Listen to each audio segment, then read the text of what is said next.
Assalamualaikum warahmatullahi wabarakatuh.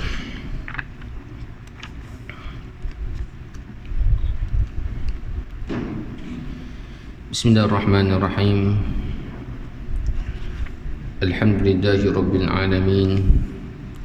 Wa bihi nasta'in ala umuri dunya waddin. Allahumma shalli wa sallim wa barik ala sayyidina Muhammad wa ala alihi wa sahbihi ajma'in. Subhanaka la ilma lana illa ma 'allamtana innaka antal alimul hakim. Rabbi shrah li sadri wa yassirni amri wahlul 'uqdatam min lisani yafqahu qawli. Rabbi yassir wa la tu'assir wa tammim bil khair. Ya Fattah ya Alim wa bika nasta'in. Rabbi zidni ilma warzuqni fahma amma ba'd. Allahumma ja'alna minal ladzina yastami'una al-qawla fayattabi'una ahsanah ulaika alladzina hadahumullah wa ulaika humul albab. Alhamdulillah, tuan-tuan dan puan yang dirahmati Allah Ta'ala, kita merafakkan syukur kepada Allah dengan limpah kurniaannya. Pada malam ni kita dapat menunaikan solat fardu maghrib berjemaah dan kita dapat melapangkan masa di rumah-rumah Allah Subhanahu Wa Ta'ala mendengar hadis Nabi sallallahu alaihi wasallam. Pada hari ini kita sampai di muka surat yang ke-445, hadis yang ke-166/27 yang bertajuk Nabi sallallahu alaihi wasallam membuat lakaran untuk memahamkan sahabat radhiyallahu anhu. An Abdullah bin Mas'ud radhiyallahu anhu qala khatta lana Rasulullah sallallahu alaihi wasallam khattan thumma qala hadha sabilullah thumma khatta khututan an yaminih wa an shimalih wa qala hadhihi subul ala kulli sabilin minha syaitan yad'u ilayhi wa qara wa anna hadha sirati mustaqiman fattabi'uhu al-ayah. Sayyidina Abdullah bin Mas'ud radhiyallahu anhu meriwayatkan bahawa Rasulullah sallallahu alaihi wasallam telah membuat garisan. Kemudian Nabi sallallahu alaihi wasallam bersabda, jadi Nabi sallallahu alaihi wasallam membuat satu perumpamaan, buat garisan, dan Nabi bersabda, ini adalah jalan Allah Subhanahu wa taala. Hadza sabilullah. Maksudnya dia Nabi buat garis, inilah jalan yang Allah Ta'ala tetapkan. Sebagai satu contoh, inilah jalan yang Allah Ta'ala telah tetapkan. Kemudian baginda Nabi SAW menggaris satu garisan sebelah kanan, garisan sebelah kiri, garisan itu, dan baginda bersabda ini ialah subul, jalan-jalan yang lain. Di atas setiap jalan itu ada syaitan yang mengajak kepadanya. Kemudian Nabi telah membaca ayat Al-Quran, wa anna hadha sirati mustaqiman fattabi'uh. Sesungguhnya jalanku ialah jalan yang lurus, maka hendaklah kamu fattabi'uhu, hendaklah kamu mengikuti. Wala tattabi'us subul fatafarraqa bikum an sabilih. Dan jangan kamu ikut jalan-jalan yang lain, maka kamu akan berpisah daripada jalan yang telah ditetapkan oleh Allah Subhanahu wa taala. Hadis seterusnya, wa an Abdullah bin Amr radhiyallahu anhu qala qala Rasulullah sallallahu alaihi wasallam la yu'minu ahadukum hatta yakuna hawahu tab'an lima ji'tu bih. Rawahu fi syarh sunnah wa qala an-Nawawi fi 40 hadha hadisun sahihun wa rawainahu fi kitabil hujjah bi isnadin sahih. Sayyidina Abdullah bin Amr radhiyallahu anhu meriwayatkan bahawa Rasulullah sallallahu alaihi wasallam bersabda, tidak sempurna iman seseorang sehingga keinginannya mengikuti apa yang aku bawa. Masya-Allah.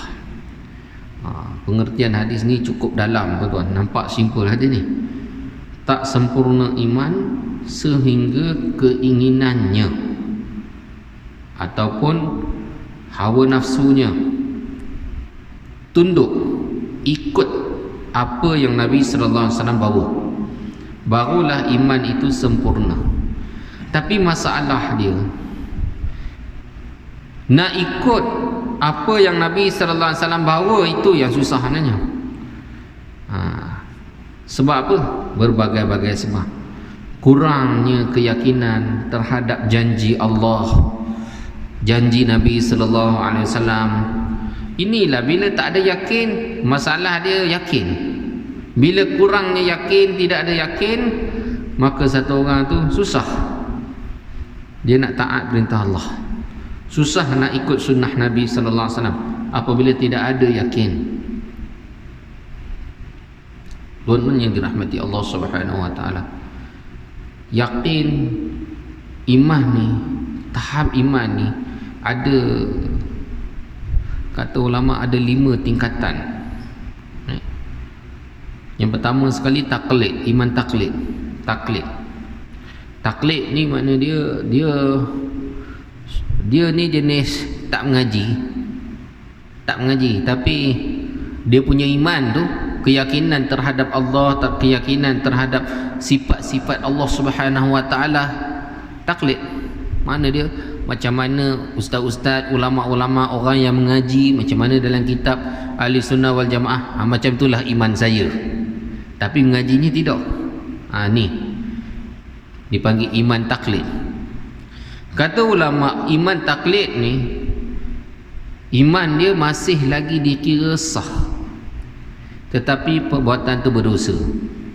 Kenapa berdosa? Sebab dia cuai dalam menuntut ilmu, dia cuai dalam nak mempelajari, nak mengenal Allah, mengenal sifat-sifat Allah. Dia taklid tu okey lah. Sebab apa? Bila kata dia taklid, makna dia selamat lah sikit. Kalau dia menggambarkan sesuatu yang bukan sifat Allah, itu masalah iman dia, itu bahaya. Tapi bila dia tidak menentukan apa-apa sebab dia tahu dia jahil, maka dia taklid. Saya tak tahu sifat 20 ni. Saya tahu kena mengaji sifat 20, tapi saya mengaji tak habis. Saya pun tak tahu sifat 20 tu apa dia. Tahu ada tapi tak mengaji. Sebab dia berhati-hati, maka macam mana ulama-ulama punya keyakinan terhadap sifat-sifat Allah, macam itulah saya punya keyakinan dan saya taklid. Jadi iman tu sah lagi sebab dia taklid, tapi masalah dia berdosa kerana cuai dalam menuntut ilmu. Atas sikit dipanggil iman ilmu. Iman ilmu ni orang yang mengaji. Dia tahu sifat 20 semua dia tahu. Lepas tu dalil akli, dalil nakli pun dia mengaji. Dia tahu. Bila tahu, makna dia iman dia dipanggil iman ilmu. Ini lebih baik lagi daripada yang taklid tu. Dan manusia umat Islam perlu berusaha lagi sehingga iman itu meningkat kepada iman a'yun, iman ain. Makna dia iman dia naik kepada yakin. Naik kepada yakin. Iman yakin ni orang yang mengenal Allah dan sentiasa ingat kepada Allah Subhanahu wa taala. Setiap masa, setiap tempat, setiap keadaan dia ingat pada Allah dan ingat pada perintah Allah Subhanahu wa taala, dan dia rasa Allah melihat dia. Ini iman a'yun. Ini lebih baik daripada sekadar iman ilmu tu. Iman dia lebih tinggi, lebih kuat lagi. Jika dia usaha lagi atas iman, naik lagi satu makam dipanggil iman ma'rifah. Iman ma'rifah ni dah cukup tinggi dah cukup hebat dah sebenarnya. Ma'rifatullah, arif billah, orang yang mengenal Allah. Mereka ni orang-orang yang mana memang dah tak lupa Allah, sentiasa ingat kepada Allah, sentiasa berada di dalam sunnah Nabi sallallahu alaihi wasallam, sentiasa berada dalam perintah Allah Subhanahu wa taala. Dan dia mengetahui rahsia-rahsia kan, kehebatan dan keagungan Allah Subhanahu wa taala. Dan iman makrifah ni Allah SWT beri kepada orang yang telah banyak bermujahadah dan bersusah payah untuk mendapatkannya. Maka jika diusahakan lagi, maka mencapai satu tahap, tuan-tuan, iman ni boleh meningkat kepada iman hakikat, imanul hakikah. Iman hakikah ni paling tinggi lah. Iman yang dapat pada para nabi, iman yang telah didapat oleh sebahagian daripada sahabat-sahabat nabi. Iman hakikah ni macam mana? Orang yang mana diri dia ni bersungguh-sungguh meyakini kalamullah, kalamur rasul, meyakini Al-Quran, meyakini Nabi SAW, lebih lagi daripada mata kepala dia sendiri, yakin, sungguh-sungguh yakin, hakikat iman. Mereka ni juga golongan-golongan yang fana fillah, yang telah fana ni mana dia tenggelam. Kalau dalam ibadah tu fana, macam sahabat Nabi, dia tenggelam. Bila solat dia tenggelam dalam solat dia, fana, terfana dia, lazat dalam bermunajat kepada Allah, sehingga tahap fana dia tu, walaupun dia solat, bila dipanah pun dia tidak akan sedar. Ini yang telah didapati oleh para sahabat Nabi. Orang sampai tahap ni, dia minta apa, dia biasa Allah Ta'ala bagi. Orang yang betul-betul dekat dengan Allah Subhanahu Wa Taala, dan tidak ada satu saat pun ia melupakan Allah Subhanahu Wa Taala, sentiasa berada dalam ingat kepada Allah Subhanahu Wa Taala. Nak dapat iman hakikat ni perlu susah payah, perlu mujahadah. Allah beri kepada dia musyahadah tersebut. Jadi pada dia, tuan-tuan, sebenarnya iman kita ni masih sangat jauh lagi. Jauh. Kita tahu belajar tentang iman, tingkatan iman ini untuk apa? Supaya kita ni sedar yang kita ni jauh lagi, sebenarnya jauh lagi daripada makam yang telah dicapai oleh Nabi sallallahu alaihi wasallam, makam yang telah dicapai oleh para sahabat Nabi, makam yang telah dicapai oleh orang-orang yang terdahulu, ulama-ulama, arif billah, ahlullah. Mereka mencapai satu makam yang paling tinggi. Walau bagaimanapun kita perlu berusaha ke arah tu. Iman kita pada hari ini, tuan-tuan, sekadar percaya je. Walaupun iman percaya ni Allah Ta'ala dah terima dah, tapi kadar tu je, belum lagi mencapai tahap seperti mana hakul yakin, yakin sungguh-sungguh ni. Beza, tuan-tuan, percaya dengan yakin ni berbeza sebenarnya, tak sama. Percaya dengan yakin ni berbeza. Kalau kita percaya, sebagai satu contoh lah, kalau kita khabar satu orang ni, dia adalah satu orang pemanah yang sangat handal, dan kita dah melihat dia panah berkali-kali daripada jarak 100 meter contohnya, tepat kena sasaran, tak pernah miss. 10 kali kita tengok tepat sasaran. Kita boleh cakap dengan lidah kita, saya percaya, saya percaya, saya yakin. Kita kata dengan lidah kita, saya yakin ini mana mesti tepat, tuan-tuan. Kita kata yakin, tapi sebenarnya kita tak mencapai lagi tahap yakin tu, baru percaya lagi. Orang yang betul yakin, sebagai contoh, dia letak target dekat kepala dia, contohnya buah apple letak atas kepala, dia pun berdiri dalam jarak 100 meter dan suruhlah pemanah yang handal tu panah. Jadi apa jadi, tuan-tuan? Sebelum orang tu panah dia mengucap banyak-banyak loh, ini kalau tak kena buah apple ni, kena kepala lah ni. Tak berani, tuan-tuan, takkan berani punya. Oh sorry, tadi kata yakin, ni pemanah yang handal, tapi kenapa tak berani nak jadikan kepala awak tu sebagai apple atas kepala tu sebagai target? Pasal apa? Kenapa? Sebab sebenarnya tak mencapai tahap yakin 100% tu, tak capai lagi, baru percaya je. Percaya ni kita usaha atas yakin, tapi belum betul sampai betul-betul hakikat tu. Percaya je baru, tapi yakin tu tak sampai lagi. Kalau yakin, insyaAllah tak ada masalah, dia sanggup kena, itu baru betul yakin. Itu berbeza antara keyakinan dan percaya. Dan yakin itu, tuan-tuan, ini telah didapati oleh para sahabat Nabi. Sahabat Nabi mereka dapat keyakinan ni.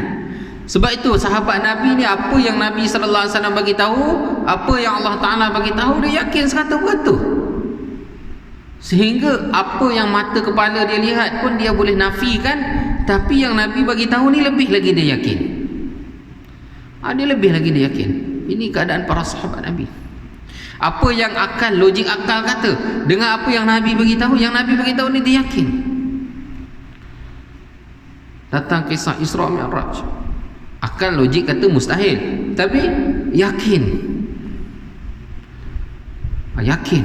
Yakin sungguh-sungguh. Satu orang sahabat dalam medan pertempuran, kan, turunnya ayat wasari'u ila maghfiratin min rabbikum, bersegeralah kepada maghfirah daripada Tuhan kamu, wa jannatin arduha as-samawati wal ardu 'iddat lil muttaqin, dan syurga luasnya seluas langit-langit dan bumi dijanjikan orang bertakwa. Sahabat tanya, ya Rasulullah, kalau aku masuk dalam medan pertempuran dan ditakdirkan aku syahid mati, apa yang aku dapat? Nabi bacakan ayat ni, syurga tempat kamu. Yakin tuan-tuan, tak cakap banyak. Bah, Masya Allah, seronoknya dengar tu. Seronoknya dengar tu, tak cakap banyak, tak pergi. Kenapa? Inilah kata dah mencapai tahap imanul haqiqah. Iman hakikat ni memang betul-betul yakin. Macam mana kita hari ni yakin dengan mata benda dunia, sahabat yakin lebih lagi daripada tu. Janji Allah Ta'ala, akhirat, janji syurga, kan, janji maghfirah, janji segala-galanya daripada Allah. Yakin sungguh-sungguh. Jadi nak mencapai tahap yakin ni, itulah perlunya bermujahadah, bersusah payah, kan, usaha di atas iman. Ya ayyuhalladzina amanu aminu, wahai orang beriman, berimanlah kamu. Allah Ta'ala dah panggil dah beriman, tapi Allah suruh lagi beriman. Mana usahalah supaya iman kamu ni bertambah. Bila iman bertambah, amal kamu juga akan bertambah. Jadi begitulah juga kaitannya dengan hadis ni. Tidak sempurna iman seorang itu sehingga keinginannya mengikuti apa yang aku bawa. Maknanya nak ikut keinginan kita ni, tunduk atas apa yang Nabi SAW beritahu, tinggalkan segala hajat-hajat yang lain, tinggalkan segala nafsu syahwat yang lain, ikut apa yang Nabi SAW beritahu, yang dibuat. Ini perkara ni tak akan mampu untuk dibuat melainkan kalau betul-betul yakin. Kalau tak yakin memang tak boleh nak buat. Dia kena betul-betul yakin, tuan-tuan. Yakin sungguh-sungguh, kan. Kalau sekadar percaya je tapi belum yakin ni, dia susah lagi. Mungkin boleh, tapi kita kata tak capai tahap macam mana para sahabat Nabi. Kempen peperangan Tabuk, maka Sayyidina Abu Bakar semua harta dia nak belanjakan. Dia tak peduli, dia yakin, dia sungguh-sungguh yakin sungguh-sungguh. Jadi inilah tuan-tuan yang dirahmati Allah, untuk dapatkan yakin perlulah kita bermujahadah, bersusah payah, bersusah payah atas jalan yang dibawa oleh Nabi SAW.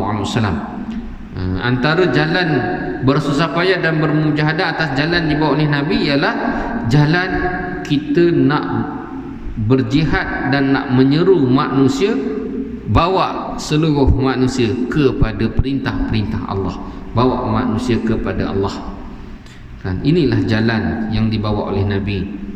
Qul hadhihi sabili ad'u ila Allah, inilah jalan aku seru seluruh manusia kepada Allah. Ana wa man ittaba'ani, aku dan orang yang mengikut aku, kan. Nabi sallallahu alaihi wasallam dan orang yang ikut Nabi. Kita ikut Nabi, mana dia bukan sekadar kita hari ni kita dapat solat, kita dapat puasa, bayar zakat, pergi haji, bukan sekadar tu. Tuntutan tu lebih lagi, kan.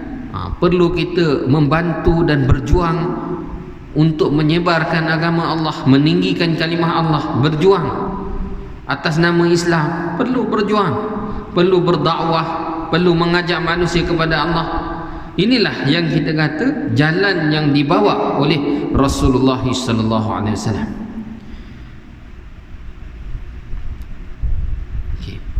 Kita lihat pada penjelasan hadis ini, penerangan. Satu ialah hajat, satu lagi ialah apa yang dibawa oleh Nabi sallallahu alaihi wasallam. Hajat itu bukan matlamat, tetapi apa yang dibawa oleh Nabi sallallahu alaihi wasallam itu adalah matlamat ataupun maksud. Sandaran baik ataupun tidak bukan pada kesempurnaan keinginan ataupun hajat, tetapi matlamatnya ialah apa kita dapat ikut apa yang telah dibawa oleh Nabi sallallahu alaihi wasallam, iaitu ahkamus syar'iyyah, segala hukum-hukum syarak. Di sini penafian ada penafian kesempurnaan iman. Okey, mula-mula saya nak jelaskan berkenaan penafian kesempurnaan iman. Okey, dalam hadis ni disebut la yu'minu ahadukum, tidak beriman seorang kamu.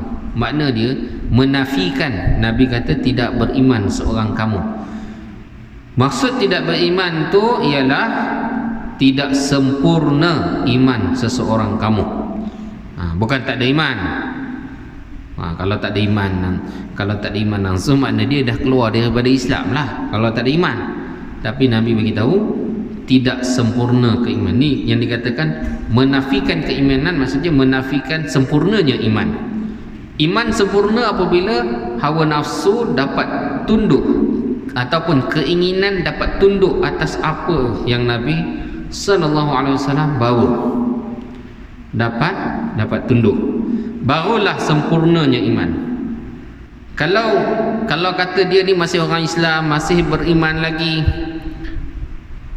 tapi duk buat dosa, duk buat maksiat lagi, duk langgar perintah Allah SWT lagi, masih lagi tak dapat ikut sunnah Nabi lagi, makna dia masih lagi duk ikut cara hidup Yahudi dan Nasrani lagi, padahal orang Islam. Makna dia iman dia tak sempurna. Bukan tak ada iman, tapi iman tu tidak sempurna lagi. Kesempurnaan iman mesti tunduk atas apa yang Nabi sallallahu alaihi wasallam bawa. Okey. Perenggan pertama tu, penerangan tu, satu ialah hajat, satu lagi ialah apa yang dibawa oleh Nabi, ataupun apa yang dibawa oleh Nabi, iaitu apa yang dijanjikan oleh Allah Subhanahu wa taala. Hajat itu bukan matlamat. Apa yang dibawa oleh Nabi itu adalah matlamat. Saya bagi satu contoh lah, contoh yang mudah untuk kita faham. Hajat bukan matlamat, yang Nabi bawa itu matlamat. Okey, contoh mudah. Matlamat kita, Allah SWT beritahu apa maksud kita hidup. Wa ma khalaqatul jinna wal insa illa liya'budun. Aku tidak ciptakan manusia dan jin melainkan supaya manusia dan jin ini menyembah aku, mengesakan aku. Jadi makna dia, maksud hidup kita adalah kita ni dihidupkan oleh Allah bukan saja-saja, tapi kita dihidupkan oleh Allah untuk supaya kita menyembah Allah, mengesakan Allah, mentauhidkan Allah. Jadi makna dia mengesakan Allah, mentauhidkan Allah itu adalah maksud, tujuan kita hidup. Dalam ayat lain yang saya bacakan awal tadi, hadihi sabili ad'u ilallah. Ini jalan aku, jalan perjuangan Nabi. Apa dia? Ini maksudlah, aku seru seluruh manusia untuk bawa seluruh manusia kepada Allah. Jadi mana bukan kita sahaja beribadah kepada Allah, sambil itu kita menyeru orang lain juga sama-sama beribadah dan menyembah Allah SWT. Jadi ini adalah matlamat, kerana matlamat ini adalah perintah Allah Subhanahu Wa Taala yang direct Allah sebut. Satu lagi dia panggil hajat. Hajat ini termasuklah apa yang dijanjikan oleh Allah SWT. Jadi apabila semua manusia ni menjadi orang beriman dan bertakwa, menyembah Allah Subhanahu wa taala, meninggalkan dosa dan maksiat, maka Allah akan sempurnakan hajat kita. Allah akan sempurnakan hajat kita. Apa dia hajat kita? Allah akan berikan keberkatan daripada langit dan bumi. Allah akan berikan keberkatan. Bila semua orang beriman, taat perintah Allah, tinggalkan larangan Allah, maka Allah akan berikan keberkatan. Dalam juzuk yang ke-9 muka surat kedua dalam Quran, walau anna ahlal qura amanu wattaqau la fatahna alaihim barakatin minas sama. Kalaulah penduduk satu kampung mereka ni beriman kepada Allah dan bertakwa kepada Allah Subhanahu wa taala, la fatahna alaihim barakatin minas sama. Kami akan buka pintu keberkatan daripada langit, buka pintu keberkatan daripada bumi. Allah buka. Jadi nak dapat keberkatan tu, itu ialah hajat kita. Kita perlu tak kepada berkat, barakah tu? Ya, kita perlu barakah. Kan satu orang halullah, kan, dia pergi satu kebun, perah buah barakah betul, tiba-tiba dapat jus satu cawan penuh, tiba-tiba manis sedap, jus delima sedap. Lepas tu dia datang pada esoknya, dia perah jus, dapat separuh cawan, lepas tu rasa pun masam. Dia kata dah tak ada barakah dah ni. Semalam barakah tu ada lagi, hari ni dah tak ada barakah. Rupa-rupanya pada hari itu pemerintah yang adil dah mati, meninggal dunia. Umar bin Abdul Aziz telah meninggal dunia. Jadi kesan dia tu, masa zaman Umar bin Abdul Aziz, anjing dengan kambing, serigala dengan kambing pun boleh duduk sekali. Bila dah meninggal, serigala ngap dah kambing tu, kerana tidak adanya barakah. Jadi barakah ini ialah hajat kita, dan itu adalah janji daripada Allah Subhanahu wa taala. Apa lagi janji Allah? Allah janji, walaqad katabna fiz zabur annal arda yarisuha ibadiyas salihun. Kami dah tetap dalam kitab Zabur, bumi ni kami akan wariskan kepada hamba-hamba kami yang saleh. Makna dia Allah Ta'ala akan bahagi pemerintahan dunia ni kepada orang Islam, tuan-tuan. Tapi syarat dia apa? Umat Islam ni kena jadi, semua orang kena jadi orang yang soleh.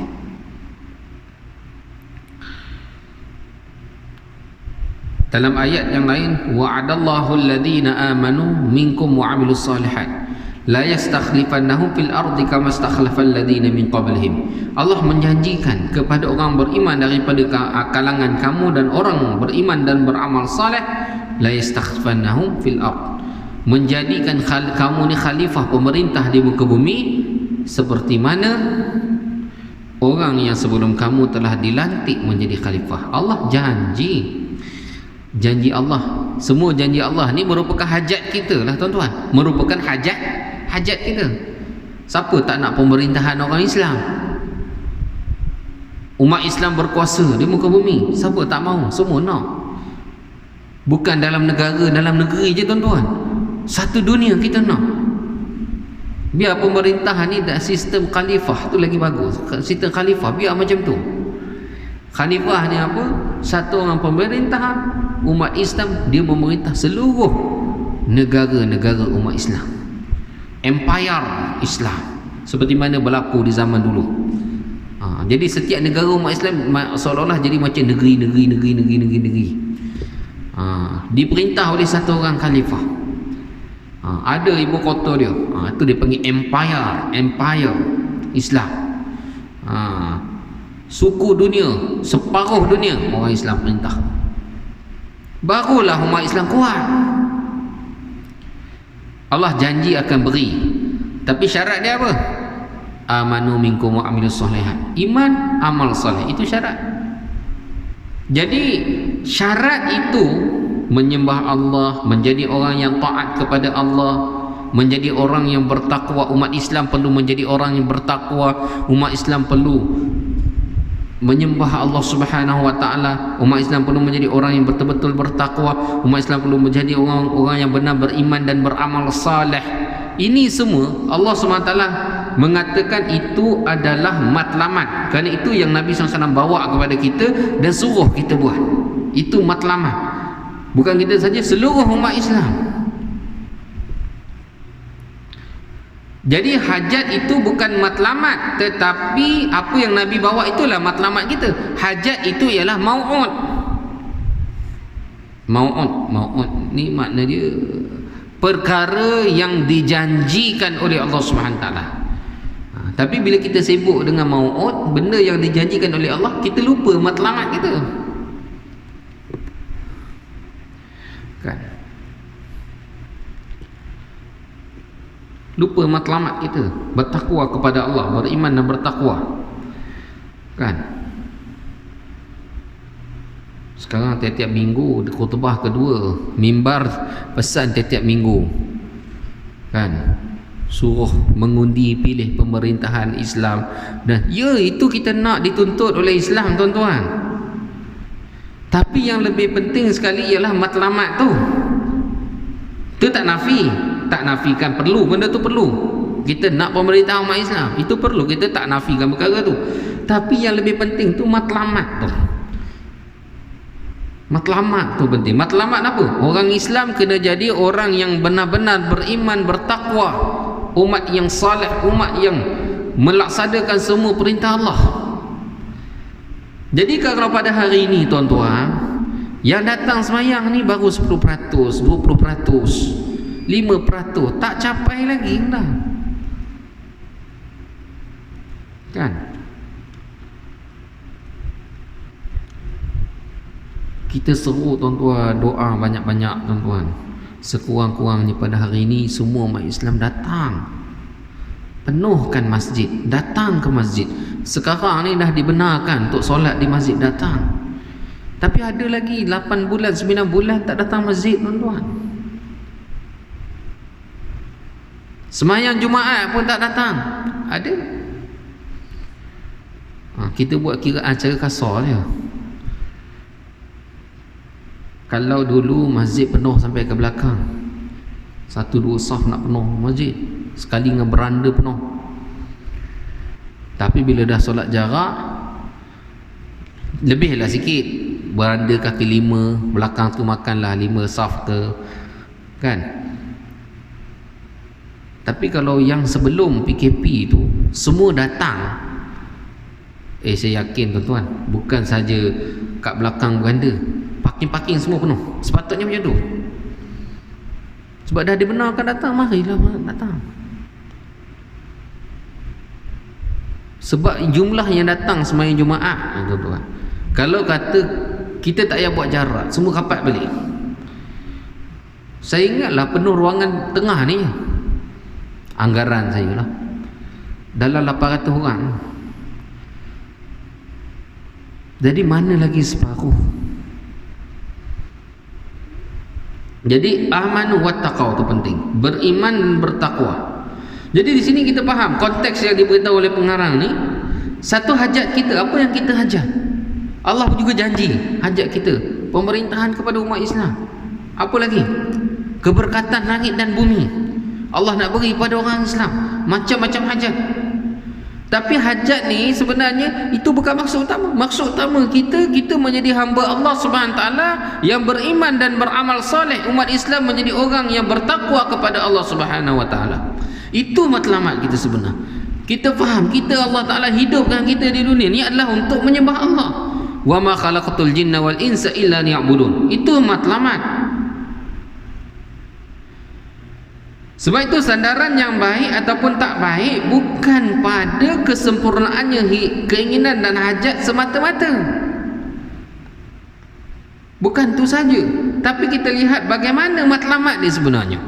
Apa matlamat kita? Apa matlamat Allah ciptakan kita? Allah jadikan umat Islam. Matlamat ialah apa yang dibawa oleh Nabi. Ahkamus syar'iyyah dalam ahkam syariah ni besar. Salah satu ahkam syariah yang paling utama adalah solat. Perintah Allah paling utama. Amududdin, as-salatu amududdin, kata Nabi sallallahu alaihi wasallam. Solat ni tiang agama. Man aqamaha faqad aqamaddin. Maka siapa yang mendirikannya mendirikan agama. Wa man tarakaha faqad hadamaddin. Siapa yang tinggalkannya meruntuhkan agama. Jadi siapa yang runtuhkan agama? Orang Islam sendirilah yang runtuhkan agama sebab dia tak solat.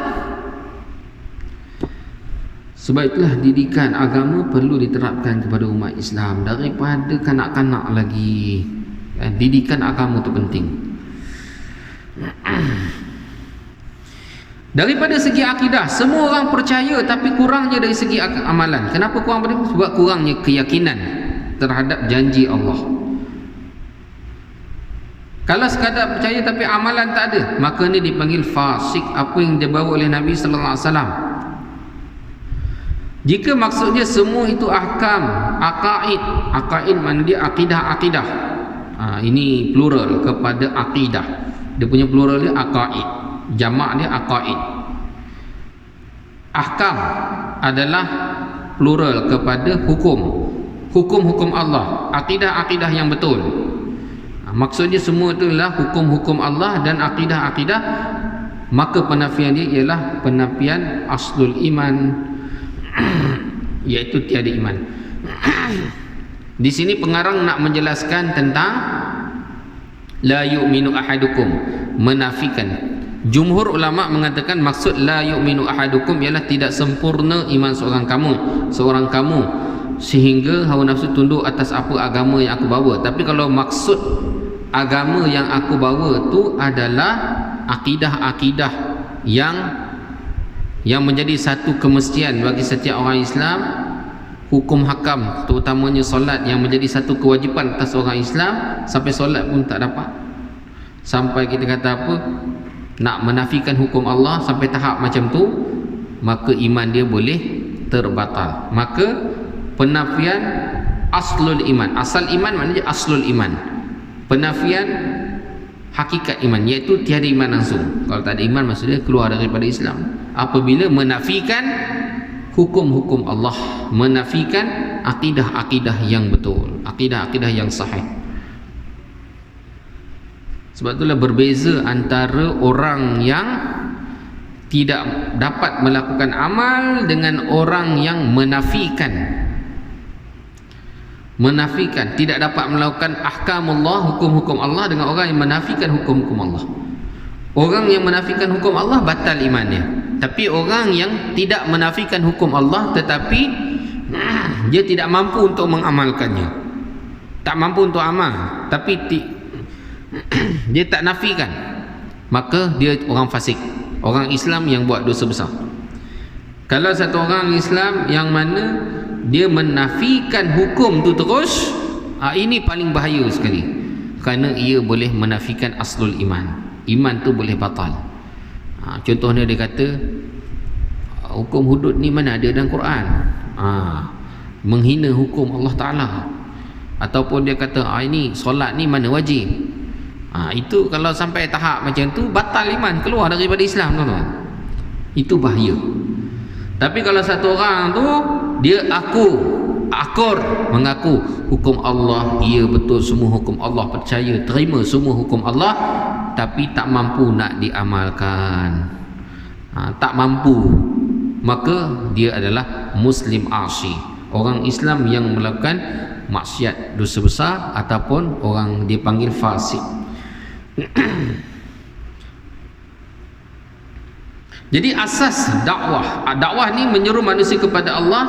Sebenarnya kita nak belajar, kita seru manusia kepada Allah, tinggalkan apa yang kita inginkan, dan kita ingin sempurnakan perintah Allah, keinginan Allah, kehendak Allah. Ni makna dia, asas kepada dakwah. Bila kita datang menunaikan solat, menyeru manusia kepada solat, kan makna dia berdakwah itu kita nak tinggalkan apa yang kita inginkan, nak sempurnakan kehendak Allah. Inilah asas yang paling besar. Bila ditanya kepada pengasas usaha dakwah Syekh Maulana Ilyas, apakah yang tuan inginkan daripada usaha dakwah, beliau telah menjawab, ihya'u jami'i ma ja'a bihi Nabi sallallahu alaihi wasallam, menghidupkan semua yang dibawa oleh Nabi sallallahu alaihi wasallam. Menghidupkan semua dibawa oleh Nabi sallallahu alaihi wasallam. Syekh Maulana Ilyas yang mengasaskan usaha dakwah pada tahun 1925, dia kata apa Tuhan inginkan daripada usaha dakwah? Dia kata ihya'um jami'a ma ja'a bihin nabi, menghidupkan semua yang dibawa oleh Nabi. Asal musuh ialah syaitan dan nafsu, kerana keduanya ini tidak membenarkan kita membawa semua amalan ini. Jadi itu ialah musuh kita yang sebenarnya. Jadi musuh kita bukan orang Islam, bukan siapa-siapa, syaitan dan nafsu. Inna syaitana lakum aduun fattakhidhuhu aduwa. Sesungguhnya syaitan adalah musuh kamu, maka jadikanlah ia sebagai musuh, anggaplah ia sebagai musuh. Jadi usaha Nabi sallallahu alaihi wasallam nak hidupkan semua, usaha dakwah nak menghidupkan semua apa sahaja yang Nabi sallallahu alaihi wasallam bawa, hukum syariat, hukum syariat, bawa manusia kembali kepada Allah, bertaubat, mendirikan perintah-perintah Allah. Itu maksud. Syaitan pula kerja dia nak supaya manusia meninggalkan perintah Allah, melakukan larangan Allah Subhanahu wa taala. Semoga Allah SWT memberikan kepada kita kefahaman, insya-Allah. Ada masa lagi beberapa minit. Saya baca satu hadis lagi ya. Ganjaran bagi mereka yang menghidupkan sunnah. An Bilal bin Harisi al-Muzani qala Rasulullah sallallahu alaihi wasallam, man ahya sunnatan min sunnati qad umitat ba'di fa inna lahu min al-ajri mithla ujurihi man amila biha min ghairi an yanqusa min ujurihim syai'a wa man ibtada'a bid'atan dalalatan la yardaha Allahu wa rasuluhu kana alaihi min al-ithmi mithlu atami man amila biha la yanqus min dhalika min auzarihim syai'a. Sayyidina Bilal bin Al-Haris meriwayatkan bahawa Rasulullah sallallahu alaihi wasallam bersabda, barang siapa yang menghidupkan satu sunnah daripada sunnah-sunnahku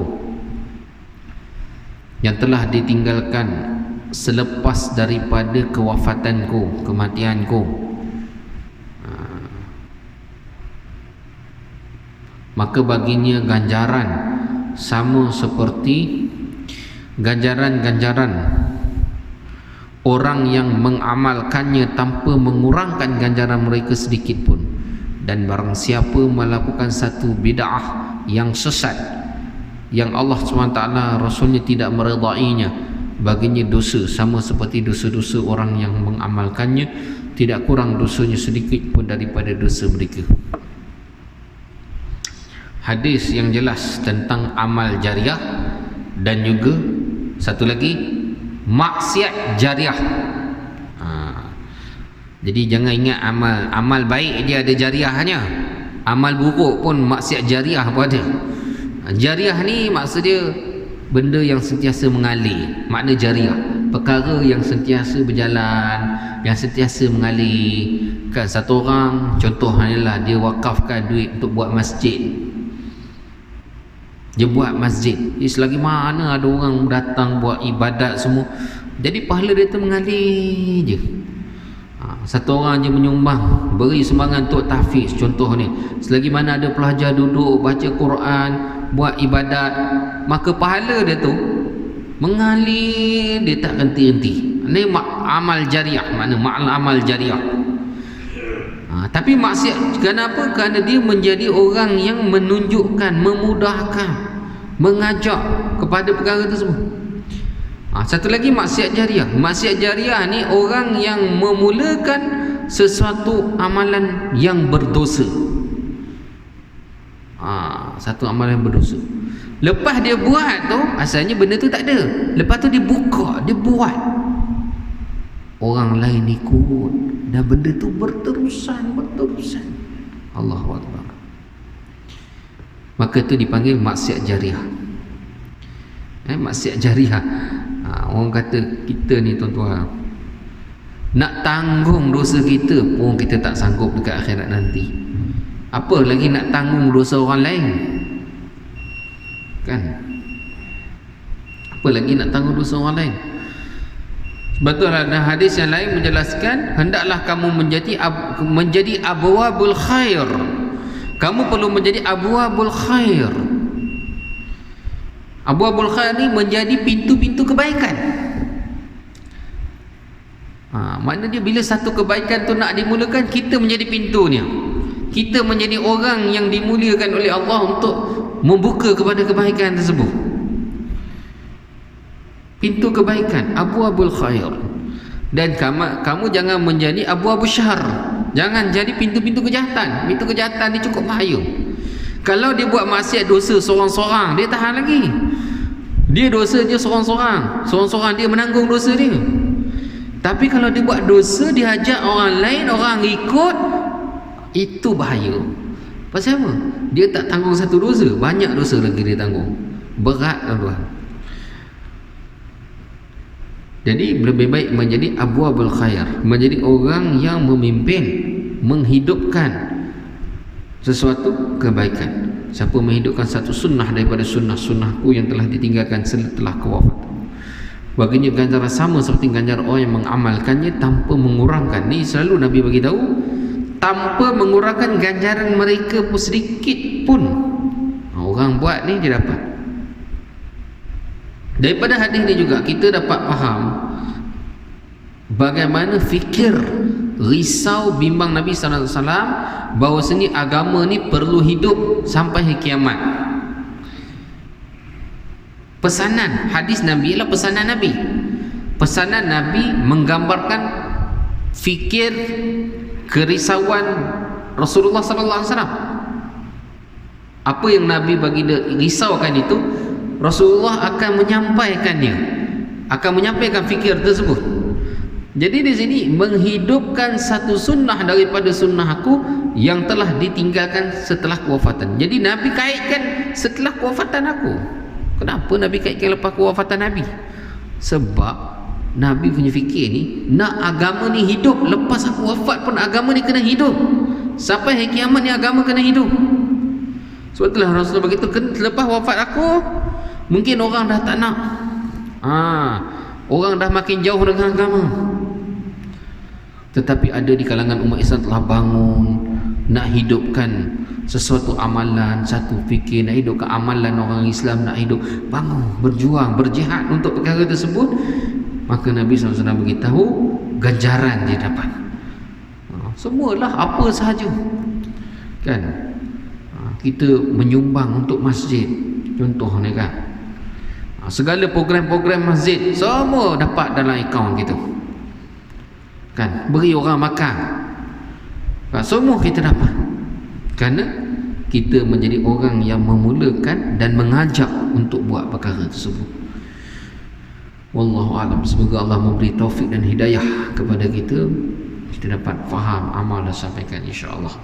Apa yang baik itu hanya seni daripada Allah Subhanahu Wa Taala. Apa yang kurang daripada kelemahan saya tutup dengan tasbih kafarah. Subhanallah wa bihamdihi, subhanakallahumma wa bihamdika, asyhadu an la ilaha illa anta, astaghfiruka wa atubu ilaik. Subhana rabbika rabbil izzati amma yasifun wa salamun alal mursalin walhamdulillahi rabbil alamin.